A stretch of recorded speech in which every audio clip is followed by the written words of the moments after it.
Want to take a look at a really cool original car? Aside from the engine and stuff and a few of the power plant and drivetrain modifications, the interior and everything else is all original. So we'll take a quick look at it.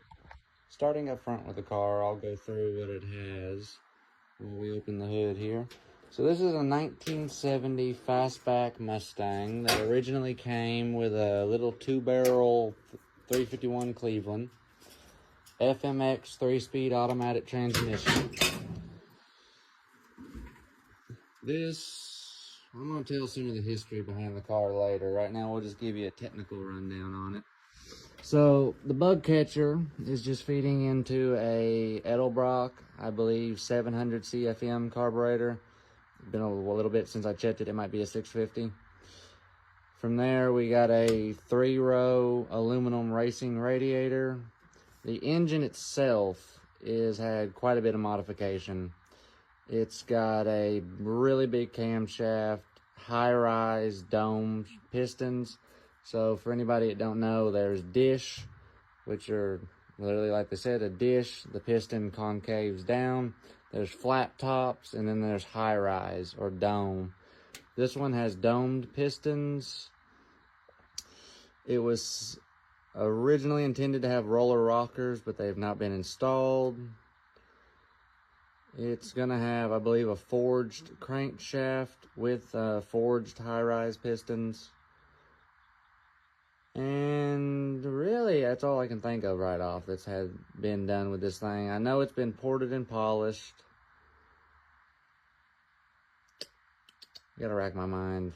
We've so many vehicles around here, so many modified engines, it's hard to remember all the specifications of all of them. But just another quick rundown. So forged internals, 650, 700 CFM carburetor. One of those set up for roller rockers, haven't been installed yet. It's gonna have the high-rise dome pistons. It's gonna have, I don't know the specs on the camshaft. I just know that it's really lopey, really choppy.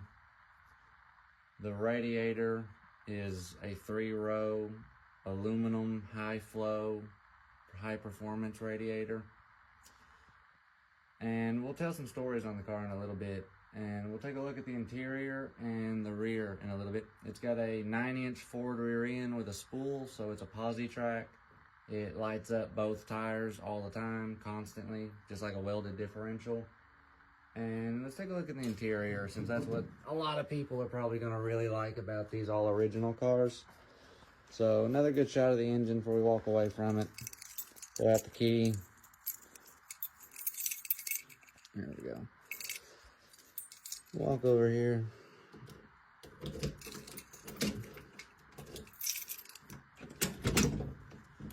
Very hefty. Very heavy sounding door. Good shot of the interior. Said all original. Aside from the headliner that needs restitched and the sunroof that needs a new piece of plexiglass. The carpets are in good shape. The car has almost zero rust. And like I said, everything's original. A lot of these cars have like swapped aftermarket wheels. This one's got the factory wheel in it. It's got seat covers on it, but it's got the original seats in it. It's got an optional fold down back seat, which is kind of hard to capture on film here. It's currently folded down. The blanket is here because my mom, this is my mom's. She used to let her dog ride back here, so she's got the blanket to protect the seats for the dog. See if I can turn a light on. Just gonna try to turn my flashlight on and try to show you all a little bit better shots of the interior. It's all black. All the panels in here are black. Headliner's black. Carpet is may have been probably black originally, but it's a dark gray now. The optional fold down back seat is one of the most interesting parts of this car. I don't remember how rare they were, but you just don't find them that much from what I understand.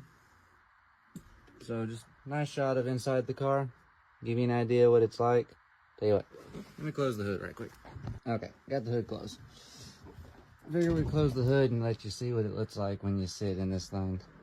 So that's your view when you drive it. You're just watching that thing shake. It's really badass. The car's got open headers, by the way. Get out of here. Take a look. The back, I believe right now it's just got some 245s and the tires. We did put the wing on it. It came with the louvers. Get it shot up under here. It's got aftermarket leaf springs, the original leaf springs. And I know there's a big hole in the quarter panel for anybody that's gonna put in the comments that I said almost zero rust. That's pretty much the only rust this car has. And there's a good shot of the traction bars. My dad insisted on those. But there's just kind of an overlook of the car. Aside from the wing, the bug catcher, and all the performance modifications, everything else is completely original. Louvers, the fold down back seat, the all black interior, the whole interior is original. So, really cool. This is I'll tell more about it in just a second for anybody who wants to stick around and watch kind of a short story time on the car. But this was the first car that I had ever had my name on a title. This was the first title that my name had ever been put on. This was the car that I learned mechanics on. First car I ever really worked on. So very sentimental. It was the first project car that me and my dad did. My dad taught me everything I know on this car. And from there we just started getting newer cars and expanding. But it all started with this car. This is a baby blue, by the way. I forgot to mention its name in the beginning. We call it blue most often, but it is baby blue. Just what it's been called. Very sentimental about this car. This is my pride and joy. And I'm really looking forward to getting it out of the shop and back on the road. I'd really like it to be my daily driver. I would pick this over the 2010 Mustang, over those nice Chargers. Like, we've had a lot of nice cars. I would take this thing any day, even though it has open headers, rings your ears. It has a posi track, so it chirps the tires constantly. It's got manual brakes, manual steering, so it's not the easiest to maneuver in a parking lot. But first time you sit in that driver's seat and turn that key and you stand 15 feet away and you feel the ground rumble beneath your feet, or that rumble beneath your ass, there's just nothing quite like a classic car. They got character and they got spirit, unlike any other. Figured we'd actually set the camera up for this next part instead of just holding it in the hand like always. So, quick background on the car. From what I remember, oops, I'm trying to stand here to block the light behind me, so I apologize if y'all get a sudden flash of light in your eyeballs. Anyway, I forget how much the car was purchased for, but we'll start with the story behind the car. Forget the name of the previous owner, but this was his pride and joy. This was his daily driver. This was his baby. And it was completely stock at the time. It had the original engine, no wing, no engine mods. It was, we'll put some pictures on screen here of it before we started modifying it. And from what I remember is he had gotten married and the woman had told him, this is what he told my parents and everybody, is that his wife told him either pick me or pick the car. And he picked his wife, so he sold the car to my parents. And personally, I'm thankful he did because it's here today, but it's kind of sad that he lost his pride and joy with this, but I guess he discovered a new pride and joy since he chose. The car, when I first experienced it, I was probably 4, 5 years old, and I had come over to the shop to do something with my mother.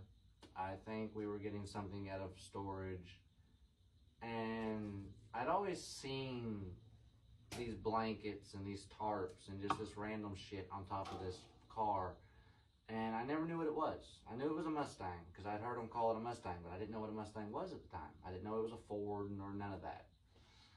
And I'd ask my mom, what is that? Like, what is it? And she said, I'll show you. So we go to the house, we get the keys for it. She goes and digs out the keys and finds them. And we come back to the shop, and we got to move some boards out of the way. We got to clear out around it. And I just distinctly remember the difference of this car versus what I was used to. The vehicle that I'm probably most familiar with in my life is a 97 to 2003 Ford truck, like the black one, the Black Chariot, if you saw the Fleet video. She had a gray one just like that, and that's the truck that me and my cousins and my whole family, that we were all very tight-knit, grew up around and grew up riding in. Modern versus classic. So the truck we were used to was a 2001, 2002. That light is really irritating. Should have found a block for it. Anyway, lights of the truck's a 2002, I think. It was gray, and it's what we were all used to. It was modern. It was very comfy. I mean, cloth seats, extended cab. So to go from that to her just lifting the tarp over the door, and the sound, I distinctly remember the sound of the key, sticking it in, turning it, that loud thump of the unlock, the loud release of the mechanism, and then the sound of that old hinge swinging open for probably the first time in 15 years. And I think the thing I remember most about this car to this day that's instant nostalgia is the smell. The smell of the interior. It just smells like fabric, and I've just never smelled another car like it. It's just a random side note about it, but it's just the thing I remember most about when I was a little kid and climbing in it for the first time. Is it just smelled different. Bizarre side note, but from there, moving on to the car's mechanical history as we modified it, it was brought out once more. Like, I had been introduced to the car when I was about 4 years old, got to climb inside it, got to get introduced to it. It was still, and it wasn't untarped. I'd still never seen what it actually looked like, aside from like pictures. So I'd never seen it in person fully, aside from getting to climb inside the interior. So when I was about 8 years old, about 4 years later is what I meant to say, my dad, and I don't know if my uncle had helped him or not, but my dad had started working on it for a day or half a day, got it running, and my mom decided that we were going to go for a drive. So we got in it. First time I had ever seen it uncovered. First time I had ever got to ride in this car and hear it run. I don't remember much about it because it had a full exhaust system at the time. It was a lot more quiet. And the car didn't run the best. It had never run the best from what I remember. And it's why they parked it, I believe, back in the 90s. So we took it for a drive down the dirt road. It made it 5 miles maybe, and the car sputtered and died.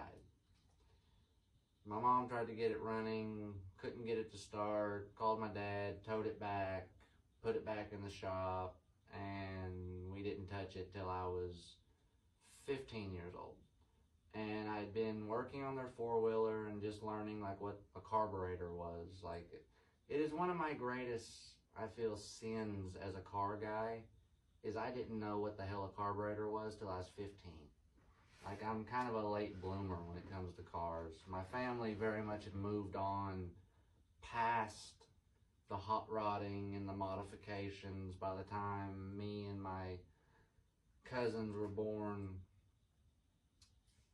So it had all just been kind of a lost history for us next generation. So at 15, I finally talked them into letting me work on it. Proved that I could work on engines by doing the four-wheeler and replacing the carburetor, cleaning the carburetor, several different things. And decided that it was, okay, it's time you can learn how to work on a car. So I remember distinctly that I woke up early the next day, went out there, uncovered the car, and I remember thinking that I was just going to push it out. It was a lot heavier than I expected. My mom came over and helped me push it because I was convinced that it wasn't going into neutral because it was just so heavy. And so me and my mom pushed it a little bit. It rolled, knew it was in neutral, and she said, you know what, fuck this, smarter not harder. She goes and backs her truck up to it. We hook up a chain and we drag it out. And I'll put some pictures up on screen of when we pulled it out.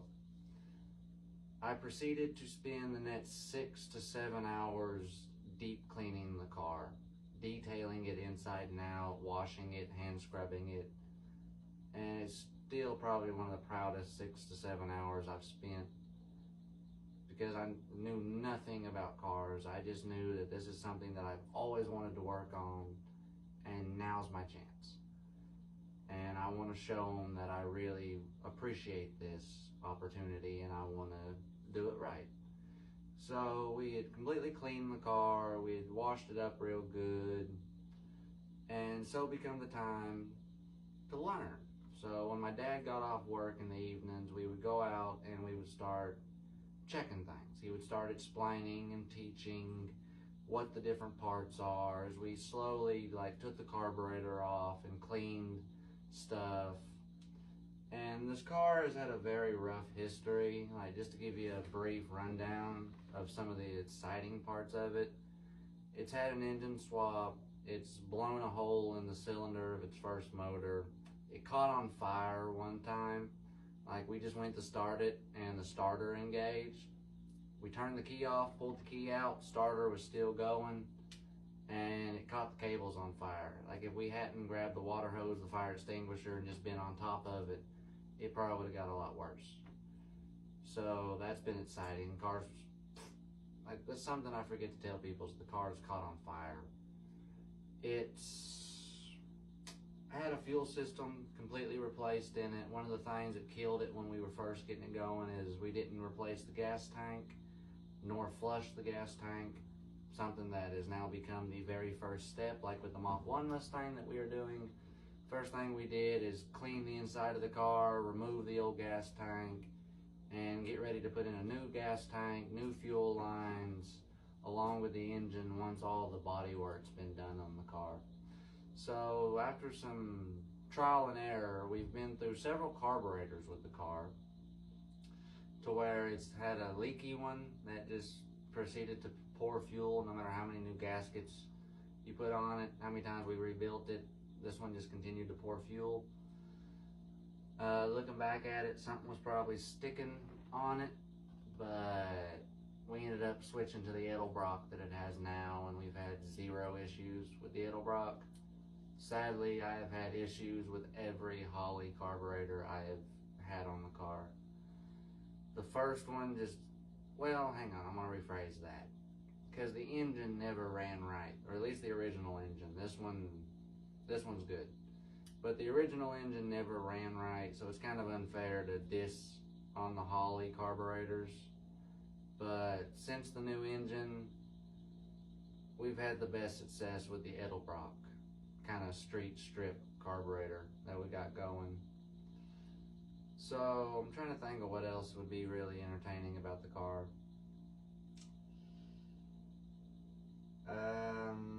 There's a few knickknacks on the car that are a little unconventional, like the headlights. The headlights have markings on them to where they're squinted. The car has a pretty pissed off look when you look at it from the front. I want to manual swap it personally, and I'd like to do a longer video with it outside and after I've had time to really think about the history of the car, because I've been through 4 starters, 5 starters that, like, the first few just died. Cheap remans or remakes until we got a good one put on it. The car's, boy, it's had a tire explode. See, there's one of the things I've completely forgotten.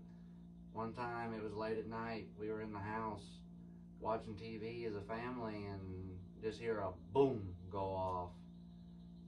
And go to look in the shop, there's a 5-gallon buckets blew to pieces everywhere because my dad had his fishing supplies right there. So it was his throw net, like a little tackle box that was down in a 5-gallon bucket. It shattered one of the kerosene lamps that he uses for night fishing, and the tire just randomly blew up. I mean, it didn't swell or nothing. It didn't have one of them little knots on it, because we've had other tires develop like a knot on them and slowly swell up over days. This one just did it overnight. And that's what I mean when I say I'm gonna have to put some thought into this car and really remember, because it's going on, God, 6-7 years since we started working on it. As in the fleet video I mentioned, we've got 20 plus vehicles, all of which have been modified and worked on and have had probably dozens of adventures. Anyway, my camera is starting to run out of storage and fight me in terms of recording, so I'm going to end the video here, but I'm going to look through our shelf of trinkets. We got an entire shelf of broken parts and all types of little souvenirs from our adventures and catastrophic failures. I'll look through that and jog my memory, talk to my dad and some of my friends, because they all still got some stories that even I forget. Like I said, when you live with these things every day and like use them as the tools they are, like this car, this one not particular, but it's like the Mach 1 Mustang. Quick little note on it, it had a trailer hitch. My parents hauled a boat with the Mach 1 Mustang several times to the lake. So these cars get used in semi-unconventional ways, but I've seen quite a few classics with trailer hitches. The most common, I think, is like a Mopar, hauling a Mopar. But catch you in the next one, I guess.